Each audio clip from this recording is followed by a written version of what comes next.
Okay, we are on Parah Perek Aleph Mishnah Chet, 8th Mishnah in the 11th chapter of Masechet Parah. You can see we're getting towards the bottom.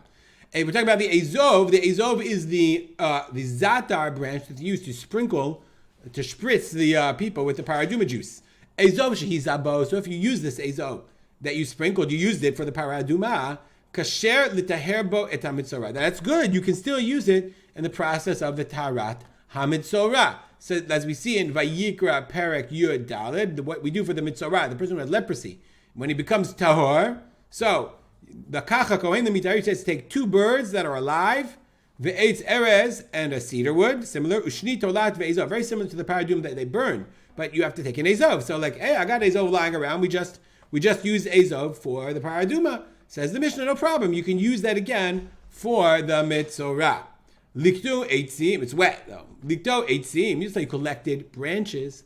V'naflu alav mashkim, and water fell on it. Minagvo, v'hu kasher, you just dry it off. Why? Kadei shelo yitavu mayim ksherim psulim. So if you collected branches from zatar and you want to use it and they got wet, that's okay, you just dry them. But likto la'ochalin, let's say you collected them not stam just to collect them for sprinkling, not stam as wood. You collect them as food, as zatar, as spices. And then they got wet. Even though you dried them, they're pasul. Why? Because the Bartuda says, because for food, any food that gets wet, that's called huchshar lekabel tuma. That's hechsher tuma. It's now susceptible. It's now able to become tameh if a tameh person touches it. And even if a tameh person didn't touch it, avabisha lo nitma, it didn't become the tameh. Nonetheless, mishu huchshar lekabel tuma. Once it's now susceptible to become a kabel tuma as food, pasul. So if you collected it as food and it never got wet, then fine, you could use it for paraduma.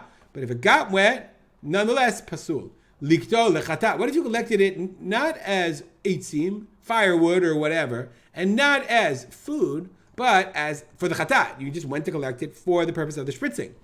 Says the Mishnah, Kimelukat lo ochlin di Rab Meir. Rab Meir says that's melukat, that's as if you collected it for food, and therefore if it got wet, out. Rabbi Yehuda, Rabbi Yossi, Rabbi Shimon omrim, they say, no, it's not true. It's as if you collected it for wood. The chatat is for wood. It's not like food, and even if it got wet, you can just dry it off. Now, the Kahati points out that the Mishnah at the beginning, let's go back to the beginning when it says you can still use it for the mitzorah. The Tosefta says that it's really a machloket. Rabbi Lezer says that it's pasul, because once you use it for something, it's work. Then you can't use it for anything else for the mitzorah. Whereas we paskin like the other opinion, the Mishnah paskin like the other opinion, and that's stam that says no, you can still use it for the mitzorah. We'll stop here and dedicate our learning to memory of my father, Reb Simcha ben Yitzchak Kalman. Comments, questions, join the WhatsApp group.